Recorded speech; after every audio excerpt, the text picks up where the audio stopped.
오늘은 성경 베드로전서 1장 말씀 보도록 하겠습니다. 성경 377페이지 신약성경 베드로전서 1장 1절 말씀부터 읽도록 하겠습니다.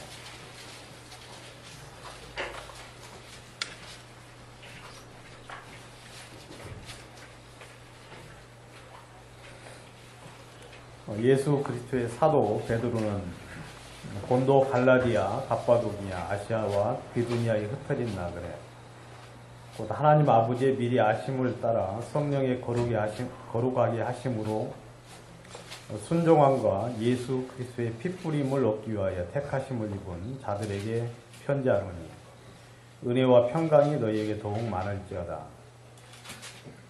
찬송하리로다. 우리 주 예수 그리스도의 아버지 하나님이 그 많으신 긍휼대로 예수 그리스도의 죽은 자 가운데서 부활하심으로 말미암아 우리를 거듭나게 하사 산 소망이 있게 하시니 썩지 않고 더럽지 않고 새하지 아니하는 기업을 입게 하시나니 곧 너희를 위하여 하늘에 간직하신 것이라.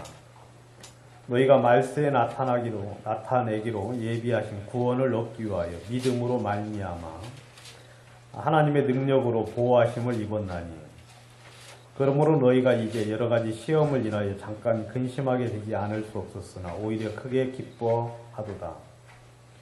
너희 믿음의 시련이 불로 연단하여도 없어질 금보다 더 귀하여 예수 그리스도에 나타나실 때 칭찬과 영광과 존귀를 얻게 하려 함이라. 예수를 너희가 보지 못하였으나 사랑하는도다. 이제도 보지 못하나 믿고 말할 수 없는 영광스러운 즐거움으로 기뻐하니 믿음의 결국 곧 영혼의 구원을 받음이라. 이 구원에 대하여는 너희에게 임할 은혜를 연구하던 예언하던 선지자들이 연구하고 부지런히 살펴서 자기 속에 계신 그리스도의 영이 그 받으실 고난과 후에 얻으실 영광을 미리 증거하여 어느 시 어떠한 때를 지시하는지 상고하니라.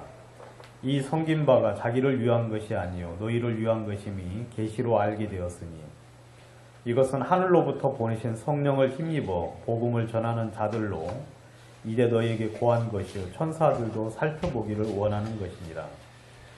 그러므로 너희 마음의 허리를 동이고 근신하여 예수 그리스도에 나타나실 때에 너희에게 가져올 은혜를 온전히 바랄지어다. 너희가 순종하는 자식처럼 이전 알지 못할 때에 쫓던 너희 사욕을 본삼지 말고 오직 너희를 부르신 거룩한 자처럼 너희도 모든 행실에서 거룩한 자가 되라. 기록하였으되 내가 거룩하니 너희도 거룩할지어다 하셨느니라. 외모로 보시지 않고 각 사람의 행위대로 판단하시는 자를 너희가 아버지라 부른즉 너희의 나그네로 있을 때 두려움으로 지내라. 너희가 알거니와 너희 조상의 유전된 망실된 행실에서 구속된 것은 은이나 금같이 없어질 것으로 한 것이 아니오 오직 흠없고 점없는 어린 양 같은 그리스도의 보배로운 피로 한 것이니라. 그는 창세전부터 미리 알리신 바 된 자나 이 말세에 너희를 위하여 나타내신 바 되었으니 너희는 저를 죽은 자 가운데서 살리시고 영광을 주신 하나님을 그리스도로 말미암아 믿는 자니 너희 믿음과 소망이 하나님께 있게 하셨느니라. 너희가 진리를 순종함으로 너희 영혼을 깨끗하게 하여 거짓이 없이 형제를 사랑하기 이르렀으니 마음으로 뜨겁게 피차 사랑하라. 너희가 거듭난 것이 썩어질 씨로 된 것이 아니요 썩지 아니할 씨로 된 것이니 하나님의 살아있고 항상 있는 말씀으로 되었느니라. 그러므로 모든 육체는 풀과 같고 그 모든 영광이 풀의 꽃과 같으니 풀은 마르고 꽃은 떨어지되 오직 주의 말씀은 세세토록 있도다 하였으니 너희에게 전한 복음이 곧 이 말씀이니라. 1장 전체를 읽었습니다. 이렇게 성경에 대해서 대략적인 개관에 대해서 설교를 지금까지 해왔고요. 그래서 이제 골로새서라든지 빌립보서, 에베소서, 데살로니가 전후서에 관련된 말씀을 같이 나누었습니다. 로마서나 갈라디아서나 또 여러 이제 성경이 있는데 그런 부분들은 여러분들이 이제 잘 대략적인 내용들을 잘 알고 계시기 때문에 생략하기로 했고 오늘은 이제 베드로 전후서에 대해서 같이 이제 개관에 대해서 대략적으로 말씀을 드리려고 합니다.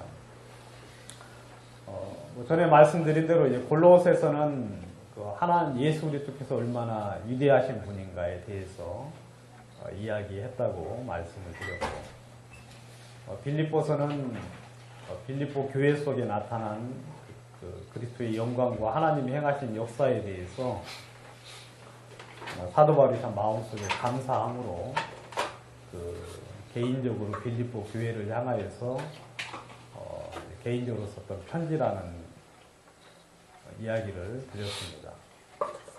물론 이제 이건 제 개인적으로 이제 보면서 느꼈던 것이라서 여러분들이 이제 느끼는 부분과는 다를 수 있으니까 또 다른 부분들을 또 여러분들이 개인적으로 발견할 수 있으면 더 좋겠고요.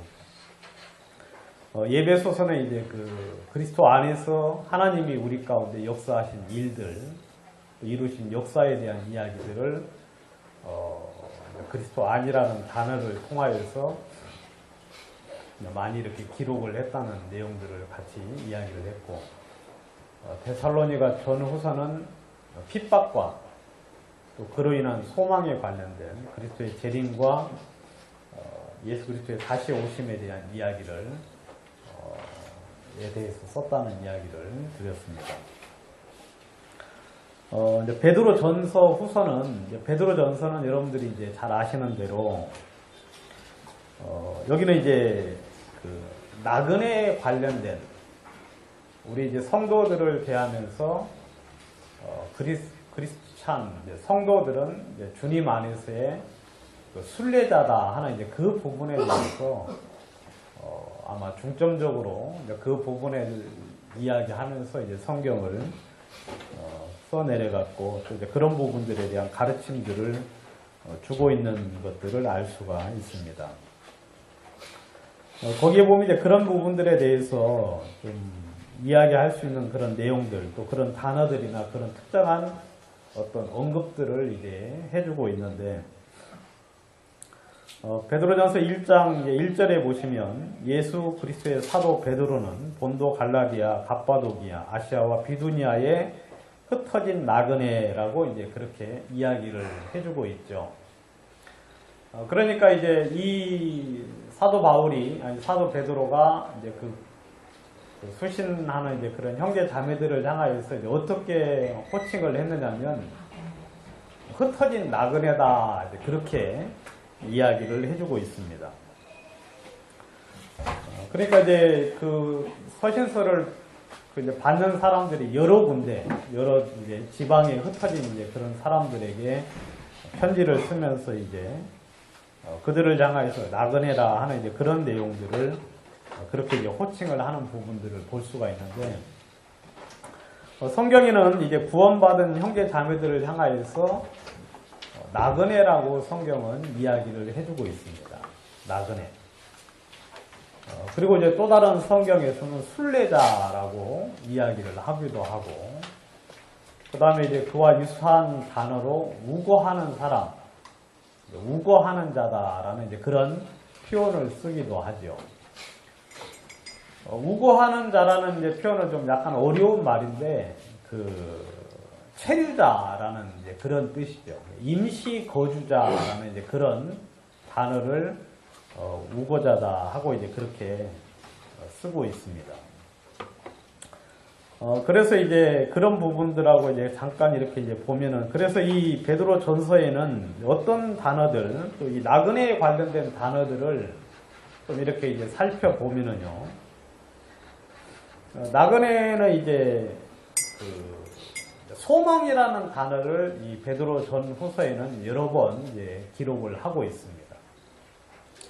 나그네라는 것은 어떤 특정한 목적지를 가지고 계속해서 여행을 하는 사람을 보고 나그네라고 이야기를 하지요.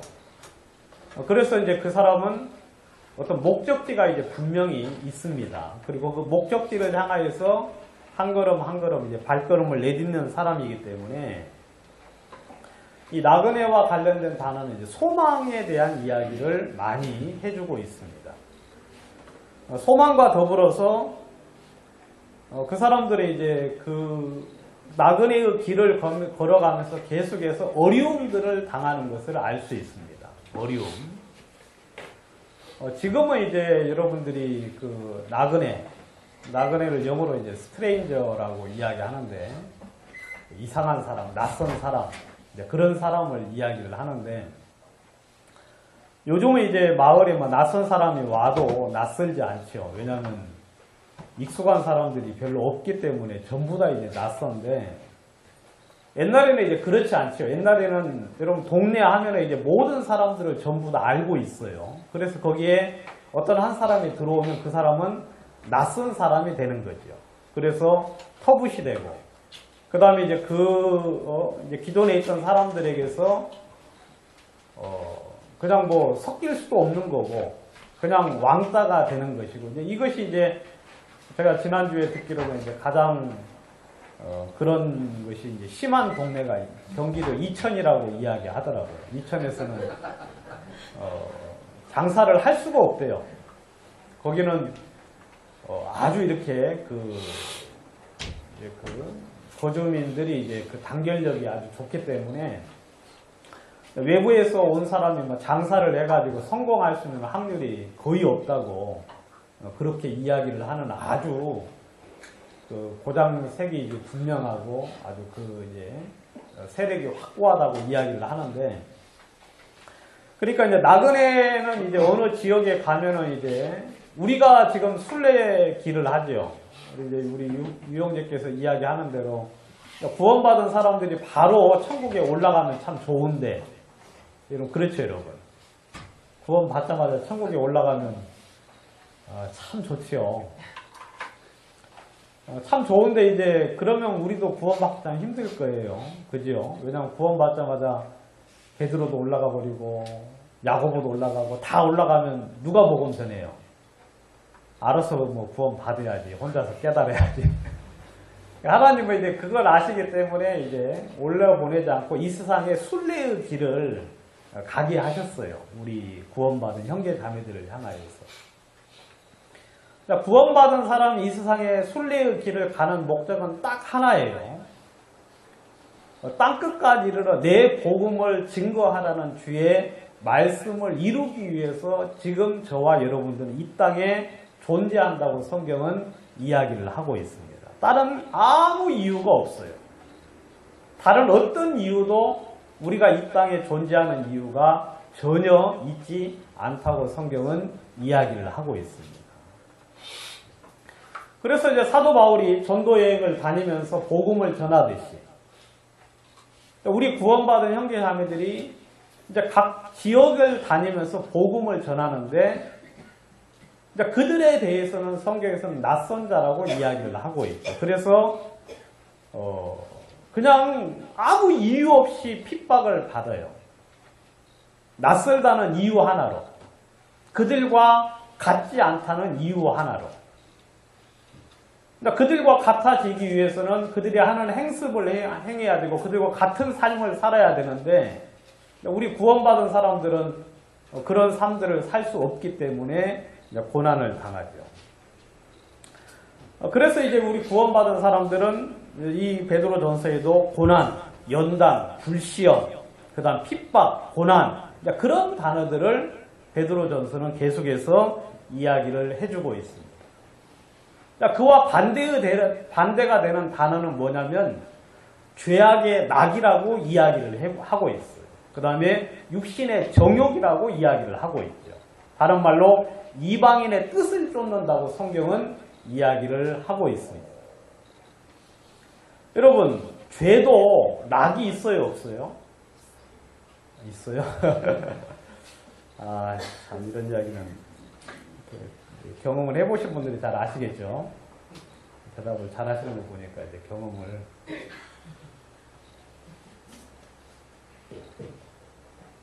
많이 해보셨는가, 아니면 이제 성경을 너무 잘 보셔서 하나님이 또 그런 지혜를 주셨는가 잘 모르겠지만, 아무튼 죄를 지어도 참 기쁨이 있어요. 거기 아주 쾌락이 있어요. 쾌락. 그래서 성경은 이제 많은 사람들이 그 잠시 죄악의 낙을 누리는 것을 이제 쫓아가는 경우들이 참 있는데, 성경에는 이제 그와 반대되는 단어가 이제 하나님의 뜻을 쫓아 육체의 남은 고난을 산다고 이야기를 해주고 있죠. 그래서 이 베드로 전서에는 이제 보이는 것과 보이지 않는 것에 관련된 이야기, 그 다음에 잠시 누리는 것과 영원한 것에 대한 이야기를 해주고 있고, 그 다음에 하늘에 소망을 주는 것과 땅에 자신의 목적을 주는 삶에 대한 이야기를 해주고 있고, 그 다음에 사라지고 더럽고 추한 것들에 대한 이야기와 영구히 있을 사라지지 않는 영원한 영광에 관련된 이야기들을 성경은 해주고 있습니다. 그래서 오늘은 이제 개관이기 때문에 여러분들하고 같이 좀 이 베드로 전서에 나타난 전반적인 내용들에 대한 이야기를 단어를 좀 찾아가면서 간단하게 말씀을 좀 드려보도록 하겠습니다. 여기 이제 보시면 이제 이 베드로 전서에 이제 무슨 단어가 참 많이 나와 있느냐면, 그리스도께서 나타나실 때라는 단어가 성경에 이 베드로 전서에서 여러 번 기록을 해주고 있어요. 여러분, 우리가 이제 언제 소망을, 어디에다 소망을 둡니까? 우리는 이제 주님이 나타날 그때를 현재 지금 소망을 두고 살고 있죠. 그죠, 여러분? 주님이 나타날 그때, 여러분, 그때가 되면은 우리는 칭찬을 들을 것이고, 영광을 얻을 것이며, 존귀함을 얻을 거라고 이야기를 하고 있어요. 여러분들 모든 분들이 지금은 존귀하지 않죠. 지금은 사람들에게서 천한 대접을 받습니다. 그때는 칭찬을 듣는데 여기서는 칭찬을 듣지를 않아요. 여기서는 사람들에게 무시를 당하고 조롱을 당하고 그 다음에 멸시를 당하고 있어요.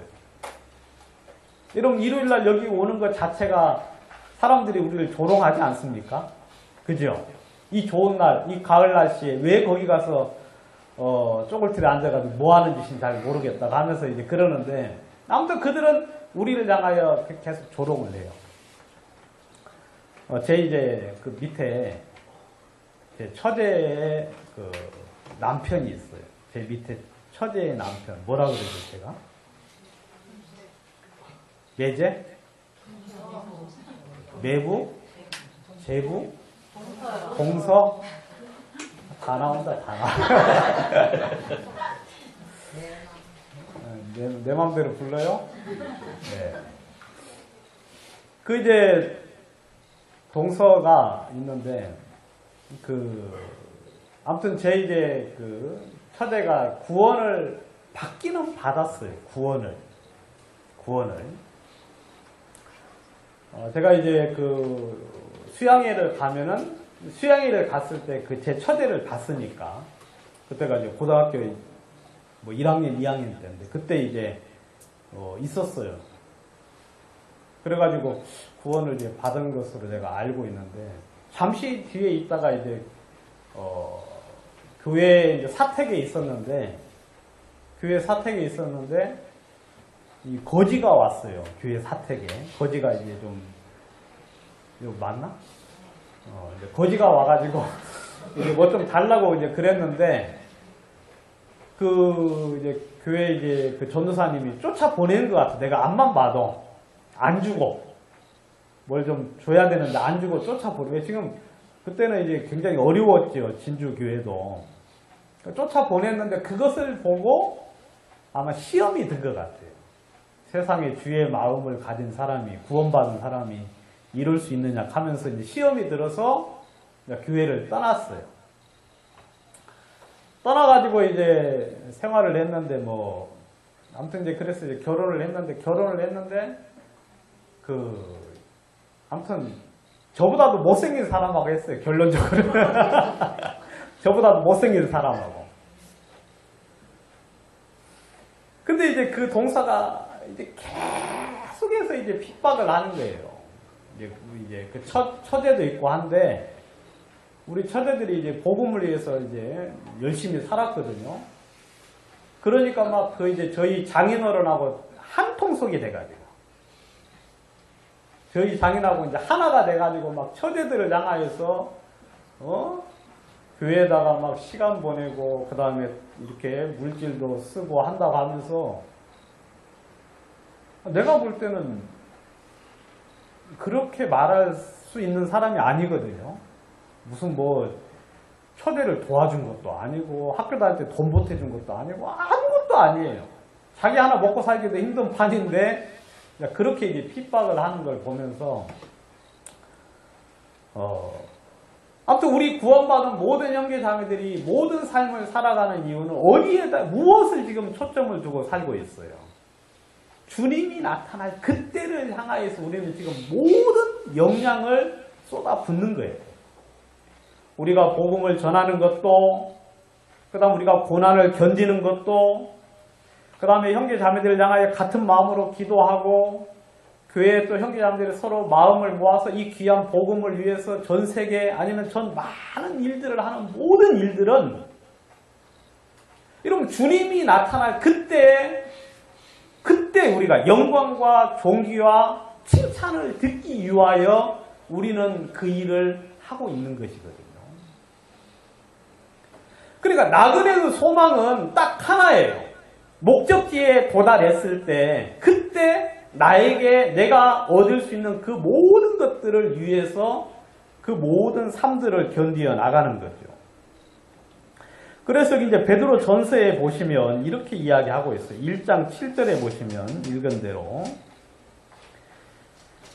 너희 믿음의 시련이 불로 연단하여도 없어질 금보다 더 귀하여 예수 그리스도에 나타나실 때 칭찬과 영광과 존귀를 얻게 하려 합니다. 우리가 여러 가지 많은 시험을 인하여 잠깐 근심을 하게 되죠. 그렇지만 오히려 크게 기뻐하는 이유. 여러분 성경에서 너희가 시험을 만나거든 어떻게 하라 그랬어요? 기뻐하고 즐거워하라 그랬죠. 여러분들이 핍박을 당하고 어려움을 당하거든 성경에서는 기뻐하라 그랬어요. 여러분들을 욕하고 핍박하고 여러분들을 대적하는 자가 있거든 피하여 도망을 하되 마음속에서는 기뻐하라고 성경은 이야기하고 있죠. 왜? 여러분 우리가 잠깐 근심하지 않을 수 없으나 오히려 크게 기뻐한다. 이런 핍박을 받은 만큼 우리가 주님으로 말미암아 어려움을 당하는 것만큼 하나님이 하늘에서 우리에게 칭찬과 영광과 존귀를 얻게 하시기에 하기 때문에 여러분 성경에서 기도할 때 여러분 골방에 가서 기도하라고 이야기하고 있죠. 여러분 구제할 때 여러분 아무도 모르게 성경에서는 구제하라고 이야기하고 있습니다. 여러분 금식할 때 성경이 어떻게 하라고 이야기하고 있죠? 금식할 때 그냥 얼굴 그냥 그름하게 하고 나와가지고 제가 지금 금식 며칠 차인데요. 제가 지금 이렇게 그렇게 하라고 성경 이야기했습니까? 아니에요. 성경에는 머리에다 기름 바르고 얼굴 깨끗하게 하고 나와가지고 아무 사람도 알지 못하도록 구제할 때도 마찬가지고 기도할 때도 마찬가지고 여러분들이 하는 모든 일들에 대해서 성경에서는 아무도 알지 못하게 하라고 이야기하고 있어요. 여러분 그냥 조용히 하십시오. 조용히. 여러분들이 주님을 위하여 하는 일들을 누구만 알게 해야 되느냐면 성경에서는 하나님만 알게 하라고 이야기하고 있어요. 그럴 때 상이 된다고 성경에는 이야기를 하고 있죠. 그럴 때. 여러분 성경에는 예수 그리스도에 나타나실 때 여러분 우리의 소망은 언제냐면 주님이 나타나실 그때 그 전까지는 우리는 견디고 근심하고 우리는 어렵고 핍박을 당하고 환난을 당하는 거예요. 우리는 그때 되면 우리의 모든 영광을 그때 얻는 거예요. 여기서는 영광이 있지 않습니다. 여기서는 존귀함을 얻을 수가 없어요. 얻어서도 안 됩니다. 성경에 식사 대접할 때, 남을 대접하고자 할 때 누구를 대접하라고 이야기했어요? 가난하고 헐벗고 굶주린 사람을 대접하라고 성경에는 이야기했어요. 왜 그런 사람을 대접하라고 이야기했습니까? 그 사람들은 대접받으면 나한테 갚을 수 있는 능력이 있어요, 없어요? 갚을 수 있는 능력이 없어요. 그러면 그 보상을 누가 해주십니까? 우리 하나님이 해주시는 거예요. 하나님께. 근데 세상에 많은 사람들은 누구한테 합니까? 유리하고 잘나고 존귀하고 아주 그냥 대단한 사람들한테 식사 대접하죠. 그리고 사진 하나 찍어서 누구를 알립니까? 자기를 알리죠. 성경에는 그거 전부 다 아무것도 아니라고 성경은 이야기하고 있습니다. 14절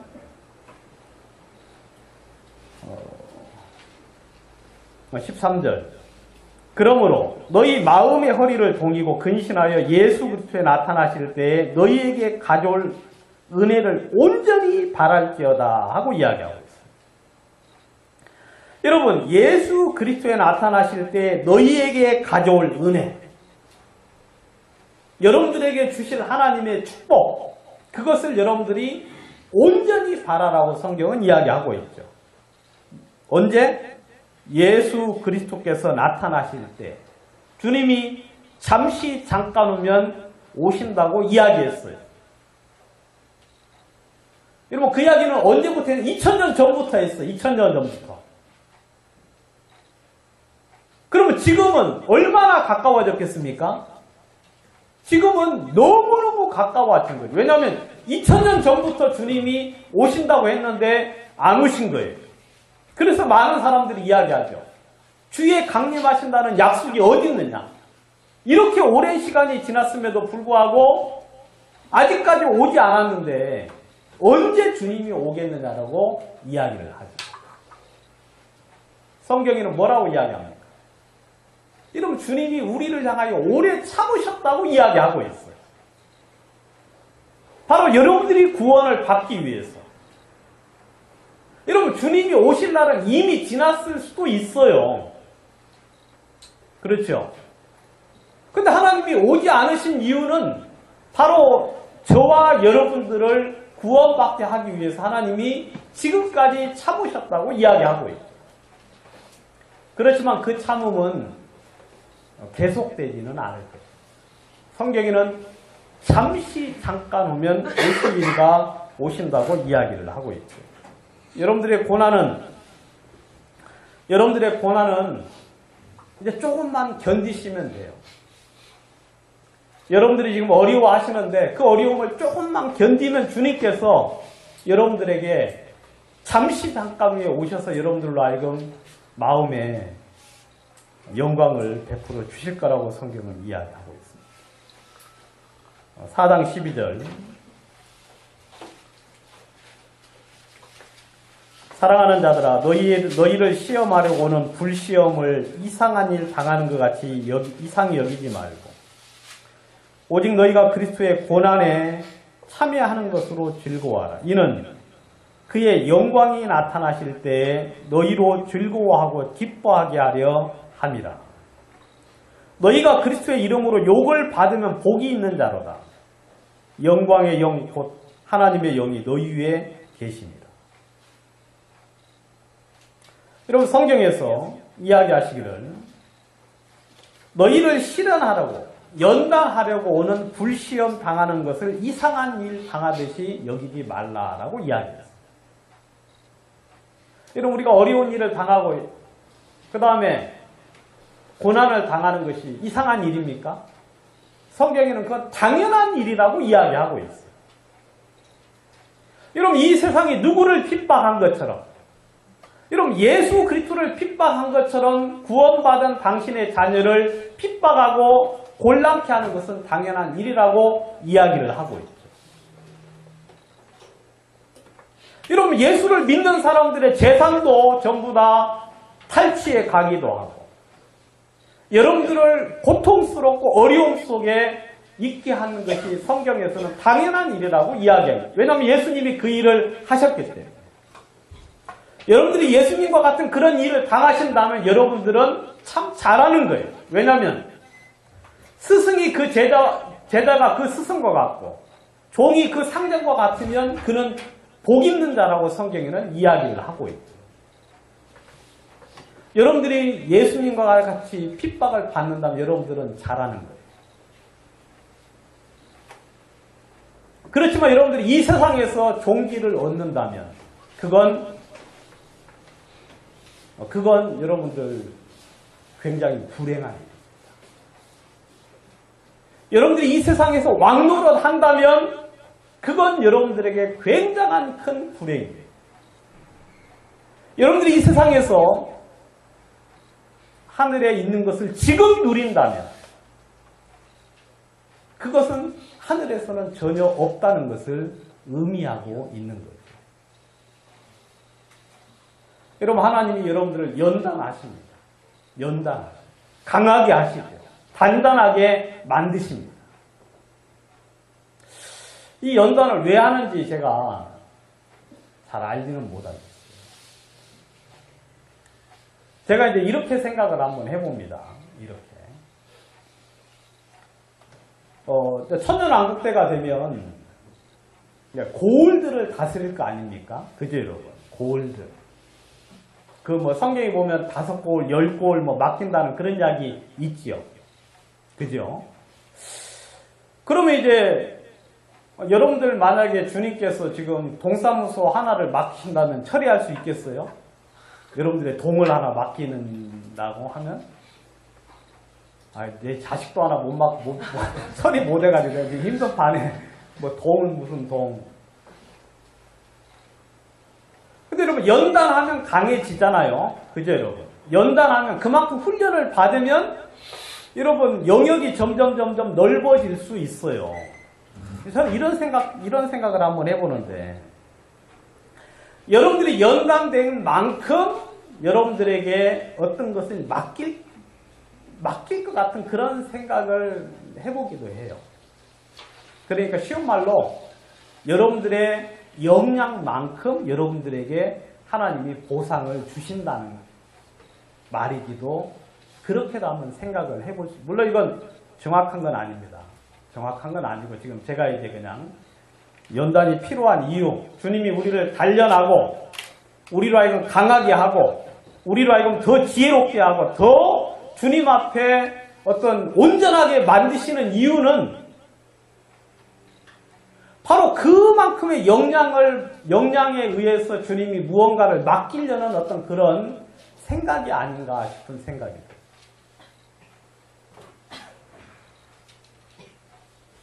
여러분 10고을을 맡기면 10고을을 다스릴 수 있어야 되죠.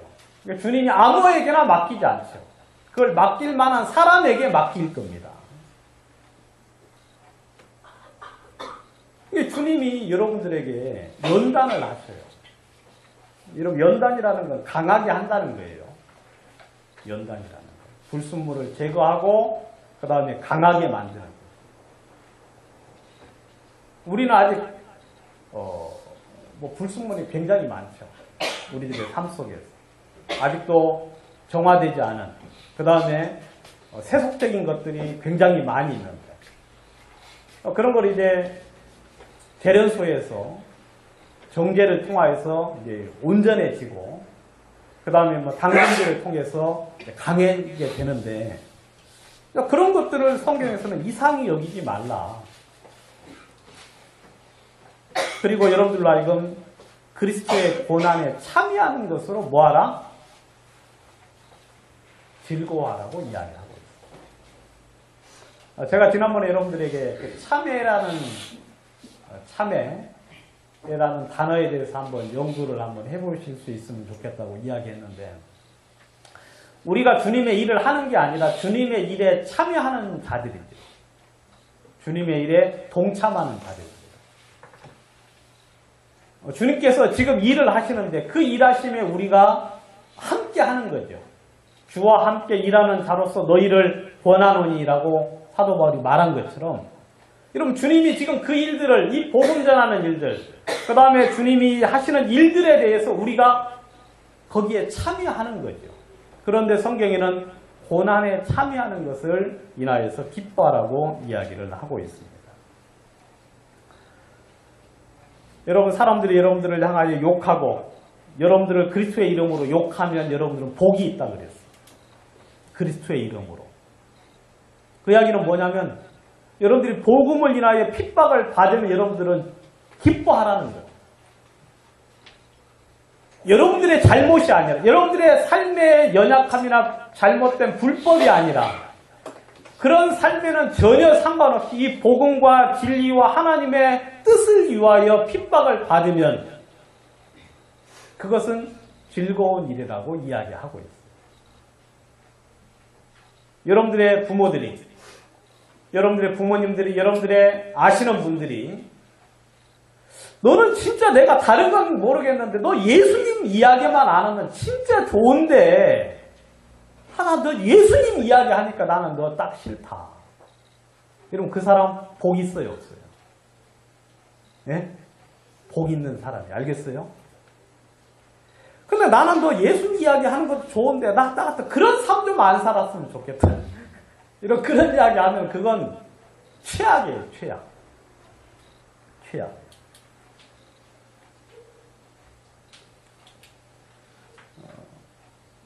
베드로전서 4장 13절. 너희 중에 누구든지 살인이나 도적질이나 악행이나 남의 일을 간섭하는 자로 고난을 받지 말거니와 만일 그리스도인으로 고난을 받은즉 부끄러워 말고 도리어 그 이름으로 하나님께 영광을 돌리라.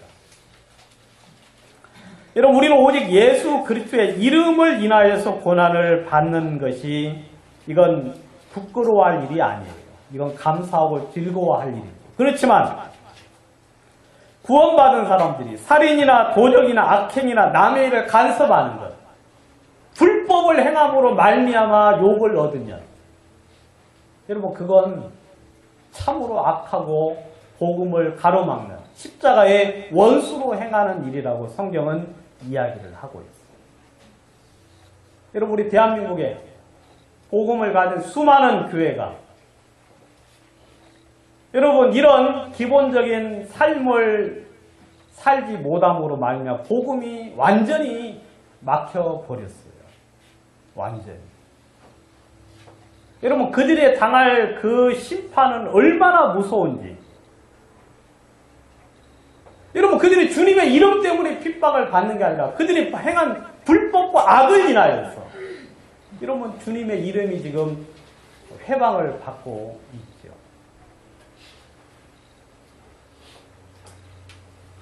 여러분 하나님의 손에 빠져 들어가는 것이 얼마나 무섭다고 성경에는 이야기하고 있습니다. 여러분 그 모든 일들이 하나님의 공의대로 심판대 위에 쓸 것을 저는 알고 있습니다. 베드로전서 5장 4절 그리하여 목자장이 나타나실 때 시들지 아니하는 영광의 면류관을 얻으리라. 이 대목은 이제 사도 베드로가 편지를 쓰면서 그 장로들에게 편지를 같은 편지 내용 안에 기록을 했어요. 따로 보내지 않고. 그래 장로들에게 권하는 내용입니다. 장로들. 저는 우리 형제님들에게 말씀을 드리고 싶은데 모든 형제님들은 다 장로가 되기를 소망하셔야 됩니다.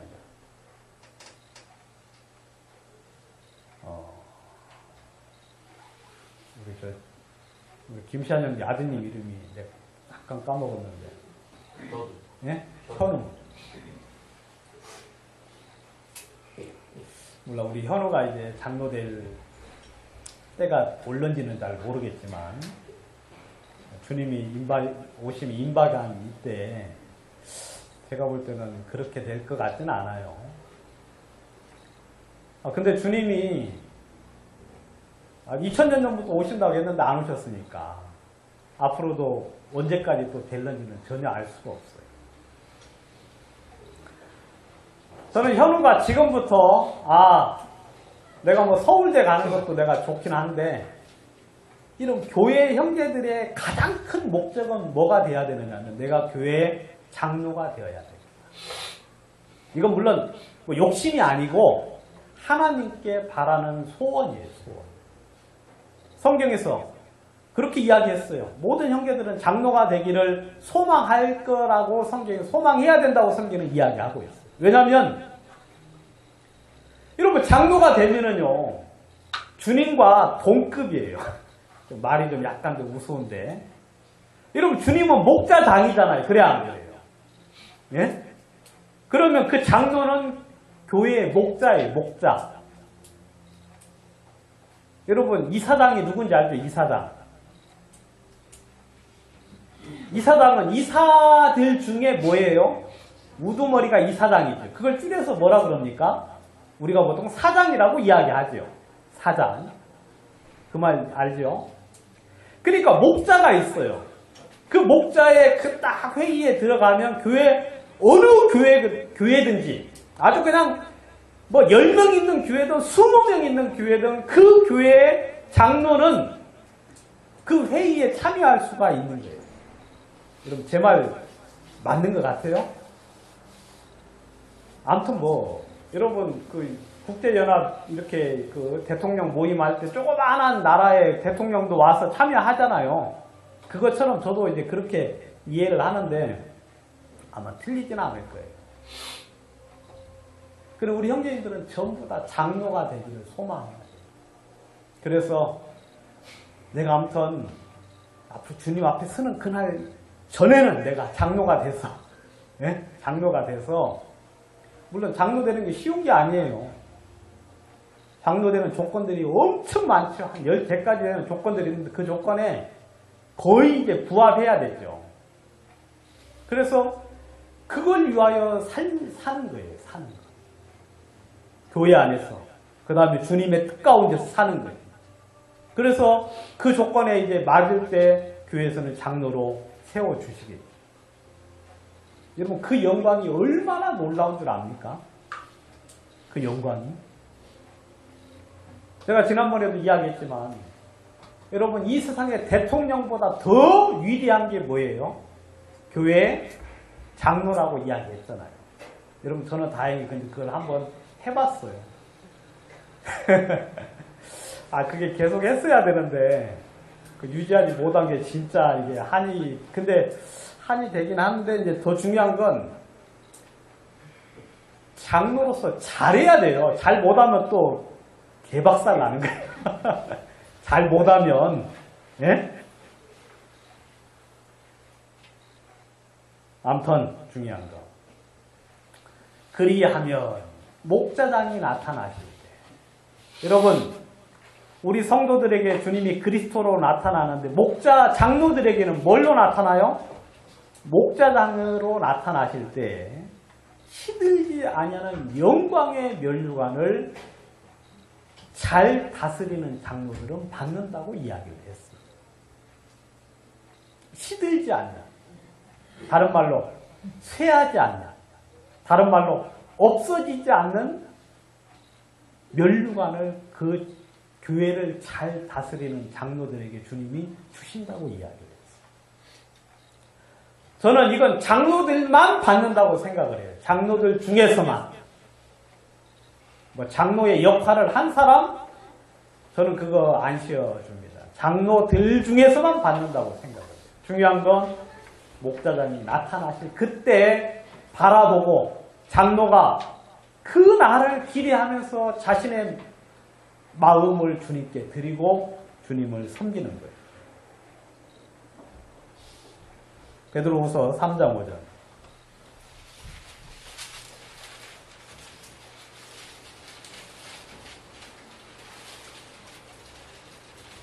3장 4절, 3장 3절.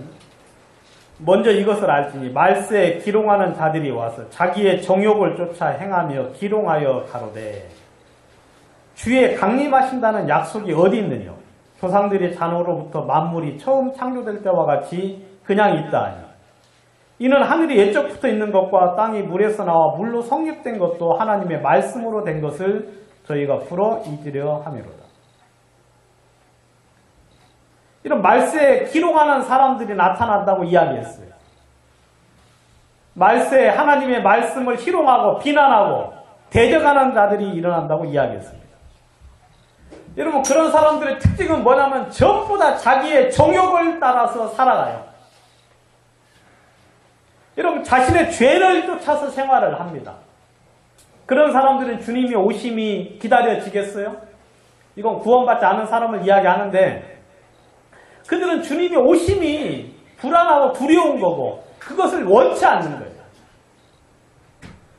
여러분, 그런 사람들이 하는 말이 주님이 강림하신다는 약속이 어디 있느냐? 주님이 언제 오시냐? 오시려면 벌써 오시고, 오셨어도 몇십 번도 오셨을 수 있는데 오시기는 뭐가 오시죠? 여러분, 죄인들은요, 하나님을 인정하지 않습니다. 하나님을 인정하지 않아요. 왜 그들이 하나님을 인정하지 않는 줄 압니까? 그들이 죄를 추구하기 때문에 그래요. 여러분, 죄를 짓고 죄 속에 사는 사람들은 절대 하나님을 인정하려 하지 않아요. 왜? 하나님이 인정이 되는 순간 그들이 어떻게 돼요? 멸망이 찾아오잖아요. 하나님이 인정이 되는 순간 심판이 그에게 찾아오니까 그 사람들이 일부러 하나님을 인정하지 않습니다. 여러분, 하나님을 인정하지 않는 모든 사람들은 전부 다 자신의 정욕을 위하여 살아가는 사람입니다. 여러분, 의를 추구하고 하나님의 뜻을 쫓아 생활하는 사람들은 하나님이 있기를 원해요. 하나님이 있어야만 된다고 생각을 합니다. 왜? 여러분, 모든 불의가 처벌되지 않냐고, 공의가 올바르게 인정되지 아니하면 그런 사람들은 살 필요가 없는 거잖아요. 여러분, 공의를 추구하는 사람들은 하나님을 인정할 수밖에 없어요. 하나님이 계셔야만 자신의 삶이 빛 가운데 드러나서 여러분 영광스러운 존재로 쓸 수 있는 걸 알기 때문에. 여러분, 저는요, 하나님이 없다고 하는 사람들은 두 말을 하지도 않아요. 그 사람들은 하나님이 없다고 하는 모든 사람들은 절대로 바른 삶을 살고 있지 않는 사람들. 여러분들이 볼 때 하나님이 없다고 하는 사람 중에 바르게 생활하는 사람도 있는 것 같지요? 거룩하고 바르고 올바르게 사는 사람 중에서도 하나님이 없다고 말하는 사람들이 있는 것 같지만 그건 전부 다 자기 것이.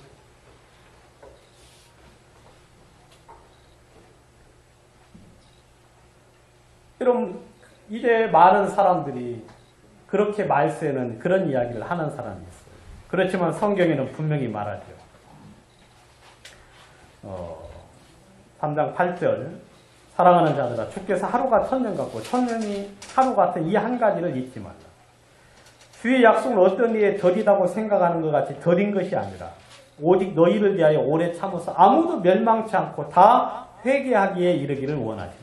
그러나 주의 날이 도적같이 오리니.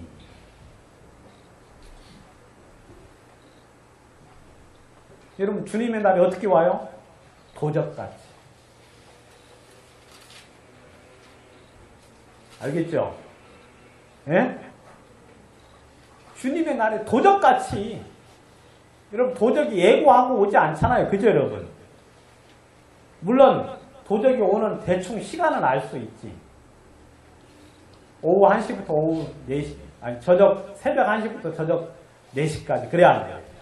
대충은 알 수 있지만 언제 올는지는 모르잖아요. 그렇지만 주님도 어떻게 오시냐면 도적같이 온다고 이야기해요. 구원받은 사람에게는 도적같이 올 수 있어요, 없어요? 깨어있는 사람에게는. 여러분, 깨어있는 사람들은 주님은 도적같이 올 수가 없죠. 우리는 지금 알고 있죠.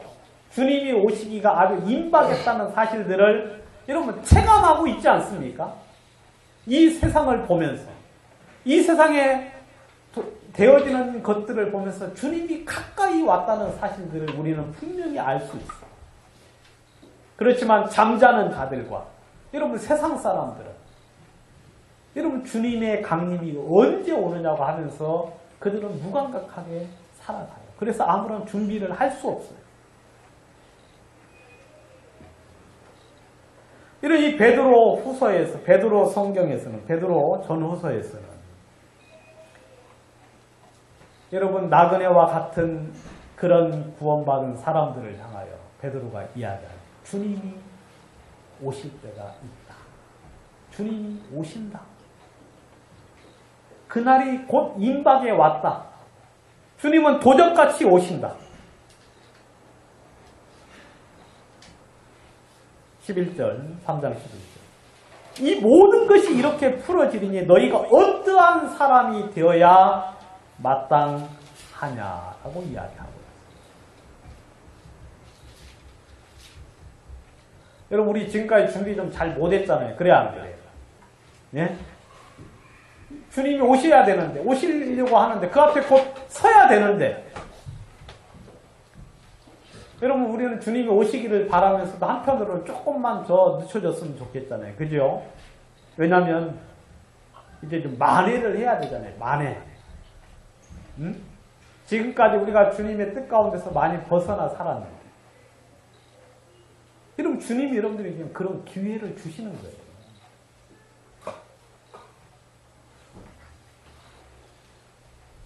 여러분 구원받은 형제 자매들이 심판대 앞에 쓴다고 마냥 기뻐할 일은 아니에요. 주님이 오신다고. 이건 보통 일반적인 상황들을 이야기한 거죠. 그렇지만 그렇지 않을 수도 있다고 성경은 이야기하고 있어요. 아무튼 여러분 성경에서는 주님께서 곧 우리 가운데 오신다라고 이야기하고 있어요. 주님께서. 그리고 성경은 또다시 이제 이 베드로 전후서에는 주님이 곧 오시니까 오시는데 또 다른 이제 우리가 좀 생각해 봐야 될 단어는 소망이에요. 소망. 호프. 예? 우리의 소망에 대한 이야기를 베드로 전후서에는 이야기를 많이 해주고 있어요. 여러분 주님의 오심이 기다려집니까? 기다리고 있습니까? 주님의 오심을? 예? 그리고 그 주님의 오심에 대하여 소망하고 있어요. 기대하고 있고 주님이 만날 그날에 대해서 여러분들이 마음속에 바라보고 있습니다. 예. 그런 사람은 진짜 복 있는 사람입니다. 다시 베드로전서 1장을 한번 가보겠습니다. 베드로전서 1장 3절에 보시죠. 찬송하리로다. 우리 주 예수 그리스도의 아버지 하나님이 그 많으신 긍휼대로 예수 그리스도의 죽은 자 가운데서 부활하심으로 말이야. 우리를 거듭나게 하사, 그 다음에요. 다 같이 한번 읽겠습니다. 시작. 산소망이 있게 하시며. 여러분 여기 보면 산소망이 있게 하셨다고 이야기합니다. 산소망. 여러분 살아있는 소망. 살아있는 소망. 여러분 이 땅에서 여러분들이 바라는 모든 소망은 다 무슨 소망이에요? 반대로 죽은 소망이에요. 알겠어요? 여러분들이 이 땅에서 누리려고 하고 여러분들이 지금 소망하는 그 모든 소망은 전부 다 죽은 소망이에요. 죽은 소망. 이루어질 수도 없고 이루어져도 끝나버리는 소망. 여러분 소망이 뭐 있어요? 한번 이야기해 보세요. 얼굴이 예뻐지는 것? 여러분 얼굴이 예뻐지는 것. 여러분 저도 예전에 예뻤어요. 30 되면서부터 이렇게 내가 지금 이렇게 지금 된 거예요. 저도 태어날 때 우리 부모님이 저 낳고 얼마나 기뻐하셨는지 몰라요. 미역국도 드셨대요. 저 낳고 너무 좋아가지고. 여러분 이 피부 예쁜 거 이거 얼굴 고운 거 이거 한 몇 년만 지나가면 전부 다 뭐예요? 다 그거 그냥 사라지고 없어지는 거예요.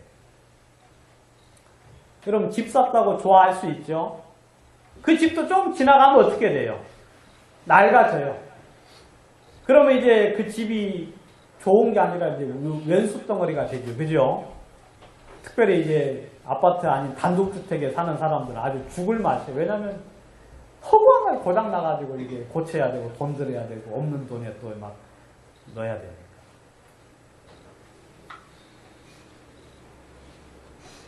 여러분들이 바라는 소망들은 그건 진짜 한갓 이런 꿈과 같은 풀의 꽃과 같은, 여러분 아무 값어치도 없는 것들이에요. 우리가 예전에 그걸 소망하고 살았어요. 그것을 꿈꾸고 살았어요. 하나님이 우리를 거듭나게 하사 여러분들로 하여금 산 소망을 주셨다고 성경은 이야기하고 있어요. 거듭나는 순간 우리에게 하나님이 살아있는 소망을 주셨어요. 여러분, 하나님이 영원하신 분인 것처럼 우리가 그 하나님에게서 받는 그 소망 또한, 그 기업 또한, 유업 또한 영원한 거예요. 성경에는 썩지 않고 더럽지 않고 쇠하지 않는 기업을 주시겠다고 이야기했어요. 여러분, 하나님은 우리에게 썩지 않는 기업을 주실 겁니다. 어디에서? 하늘나라. 언제? 주님이 나타나실 그때. 여러분, 우리는 그것을 바라보고 사는 거예요. 그것을. 여러분, 그걸 위하여 우리는 살고 있는 거예요. 그것을 위하여. 여러분, 하나님 우리를 거듭나게 하사 산소망이 있게 하셨어요.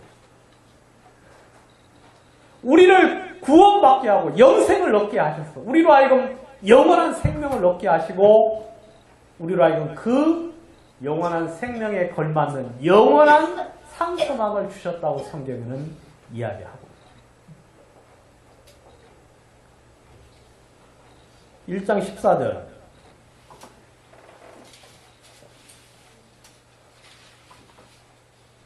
1장 13절 그러므로 너희 마음의 허리를 동이고 근신하여 예수 그리스도에 나타나실 때 너희에게 가져올 은혜를 온전히 바라보라 그랬어요. 온전히 바라봐라. 예? 호프. 온전히 그것을 희망해라. 희망하라고 성경은 이야기하고 있어요. 여러분, 우리가 힘들 때, 어려울 때, 그 다음 낙심이 될 때, 우리는 하늘을 바라봐야 돼요. 여러분, 요즘 가을 하늘 너무 좋지요? 어느 때 보면 진짜 구름 한 점 없는 파란 하늘이 있는데, 여러분, 하늘을 보면 소망이 생겨야 안 생겨요? 주님이 곧 오실 것 같은 마음이 들지 않습니까? 저만 그래요? 아무튼 저는 여러분들 그 병아리 새끼처럼 한 번씩 하늘을 쳐다봐야 돼요. 그래서 여러분, 하늘을 보면 주님이 곧 오실 것 같은 마음이 들어요. 그리고 우리가 곧 그 하늘에 우리를 위하여 쌓아둔 소망 가운데 우리가 갈 건데, 여러분 힘들고 어려울 때 가끔 하늘을 쳐다보는 거예요. 그리고 그 우리에게 가져올 은혜. 여러분, 우리는 이 세상에서 핍박을 받고 어려움을 받고, 그 다음에 우리가 구할 때 하나님이 가끔 우리들에게 도움을 주시고 은혜를 주셔서 우리가 이 세상을 살게 하시지만, 여러분, 그 나라에 가면 온전한 은혜가 기다리고 있어요. 온전한 은혜. 3년 15절.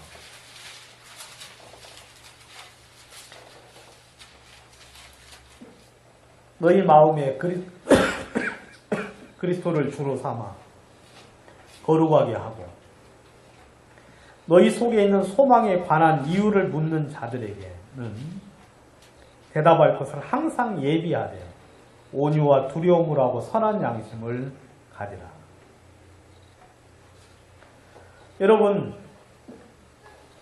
너희 속에 있는 소망에 관한 이유, 너희 속에 있는 소망, 어려워하면서도 우리가 기뻐할 수 있고, 우리가 없는 사람 같지만 있는 것처럼 살 수 있고, 천한 것 같지만 존귀한 자처럼 살 수 있는 이유, 아무것도 가지고 없는 자인 것처럼 보이지만 모든 것을 가지고 있는 사람처럼 살 수 있는 이유. 사람들이 그걸 보면 우리들에게 물을 거예요. 너는 그게 뭐가 그렇게 좋으냐? 여러분, 사람들이 우리 볼 때 진짜 아무것도 없는 사람처럼 볼 수 있죠.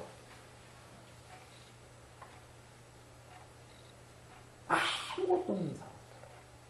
기뻐할 수도 없고 즐거워할 수도 없고 감사할 수도 없고 아무것도 없는 사람처럼 보이는데 우리가 마음속에 기뻐하고 즐거워하는 그 사람들이 우리를 향하여 물을 거예요. 너는 뭐가 그렇게 즐거워? 성경에는 너희 속에 있는 소망이라고 이야기하고 있어요. 이건 눈에 보이는 게 아닙니다. 그리고 우리는 그 소망을 인하여서 어려움을 참는 거예요. 이런 핍박을 이기는 거예요. 멸시와 천대와 조롱을 그냥 우습게 알 수 있는 거예요. 그리고 이 세상에 우리를 유혹하는 수많은 것들이 있지만 그것을 넘길 수 있는 이유는 바로 하나님이 거듭난 우리에게 주신 살아있는 소망 때문에 그런 거예요. 여러분 그걸 사람들에게 보여줄 수 있어야 돼요. 여러분들. 그것이 표가 나야 돼요. 그러면 그들은 우리들에게 물을 겁니다. 왜 네가 이렇게 기뻐하고 즐거워? 우리는 그때 그들에게 복음을 전할 수 있습니다.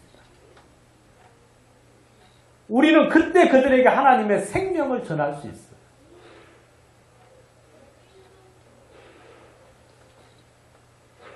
여러분 항상 예비하고 있어야 된다고 이야기합니다.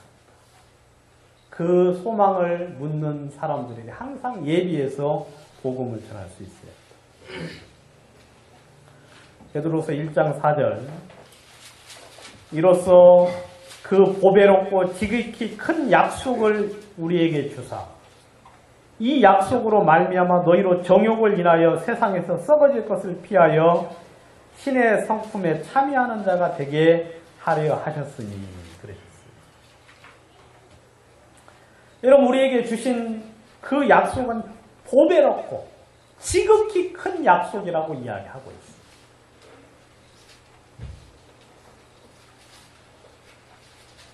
여러분 보배롭고 지극히 큰 약속. 여러분 이 약속이 있기 때문에 우리가 이 세상의 정욕을 피할 수 있는 거예요. 여러분 이 세상은 우리를 그 순례의 길을 가지 못하도록 계속하여 우리를 잡습니다. 우리도 가끔 낭망해서 이 세상에 머물고자 할 때가 있죠. 그냥 이 세상에 그냥 살려고 할 때가 있고 이 세상처럼 그냥 살아가고 싶을 때가 있죠. 근데 우리는 보배롭고 지극히 큰 하나님의 약속을 인하여서 여러분 우리는 주님을 계속하여 바라보는 거예요. 여러분 이건 성경에 그냥 이렇게 이야기했어요. 보배롭고 지극히 큰 약속이라는 단어 그냥 한마디로 이렇게 했지만 이건 어떻게 표현할 길이 없어서 이렇게 한 거예요. 예? 보배. 여러분 보배 귀한 거 아시죠? 그 지극히라는 거. 지극히. 극자가 그게 끝극자죠. 끝극자. 그렇죠? 예? 뭐 너무너무 커서 끝에 이르도록 큰 약속이다 이 말인데 아무튼 이렇게 큰 약속을 우리에게 하나님이 주셨다고 이야기하고 있습니다. 그럼 우리는 이걸 소망하고 살아가는 겁니다. 성경에 몇몇 사람들이 그렇게 이야기했습니다. 그걸 좀 찾아보고 좀 마치도록 하겠습니다. 아브라함이 창세기 23장에서 이야기했어요. 뭐라고 이야기했는지 한번 보겠습니다. 아브라함이 창세기 23장에서 사라가 죽었을 때 23장 4절 나는 당신들 중에 나그네요 거류하는 자니 우고하는 자니 당신들 중에서 내게 매장할 소유주를 주어 내가 나의 죽을 자를 내 앞에서 내어다가 장사하게 하시오. 여러분 이 아브라함이 가나안 땅에서 거부가 되었어요. 그렇지만 그는 이야기하기를 나는 나그네요 우고하는 자라고 이야기했어요. 여러분 하나님이 아브라함에게 나중에 가나안 땅을 주신다고 하셨죠. 그 전까지는 그는 나그네였고 우고하는 자였어요. 그는 한 번도 가나안 땅에 살면서 이 땅이 나의 땅이라고 생각해 본 적이 없어요. 그는 그 땅에 머물러 본 적이 없어요. 그 땅에 정착을 해본 적이 없어요. 그는 계속하여 옮겨 다니는 삶을 살았어요. 그는 가지고 있었지만 마음에서는 가지고 있지 않았어요. 그는 말하기를 나는 당신들 중에 나그네요라고 이야기했고 우고하는 자라고 이야기했어요. 창세기 47장 9절에 보시면 야곱이 또 동일하게 이야기합니다. 여러분 이 말씀을 잘 아시죠? 야곱이 47장 9절에서 바로왕 앞에서 이야기하는 거죠. 바로가 야곱에게 8절 야곱에게 묻되 내 나이가 얼마냐? 야곱이 바로에게 아뢰되 내 나그네의 길의 세월이 130년이니 내 나이가 얼마 못되니 우리 조상의 나그네 길의 연주에 미치지 못하는 험악한 세월을 보내었습니다. 이 야곱이 고생을 많이 했죠. 자기 꾀를 많이 써가지고. 그렇지만 오늘 이제 보는 관점은 좀 달리해서 하나님이 그에게 묻습니다. 야곱아, 네 나이가 몇 살이냐 하고 물었을 때 야곱이 말하기를 내 나그네의 날이 130년입니다. 그러니까 이 야곱은 계속해서 나그네의 삶을 살았어요. 물론 자기의 꾀를 내서 고생을 하긴 했지만 그는 한 번도 머물러 있어 본 적이 없었다고 이야기했어요. 우리 조상들이 산 그 순례자의 길을 나도 여전히 살았습니다. 라고 이야기를 하고 있는 거예요. 여러분 모세도 그랬죠. 바로의 아들의 공주라 칭함을 거절하고 하나님의 백성과 함께 고난받기를 잠시 죄악의 낙을 누리는 것보다 더 큰 즐거움으로 여겼다고 여러분 이 모세도 이야기를 했습니다.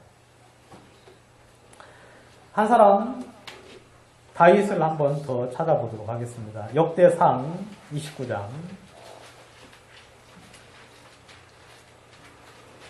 역대상 29장 15절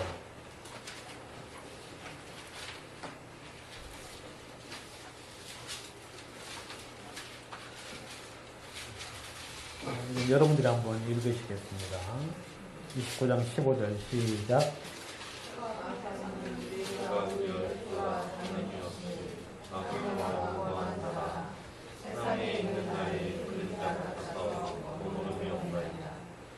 예, 여러분 이 다윗은 왕궁도 지어 살았잖아요. 그죠 여러분?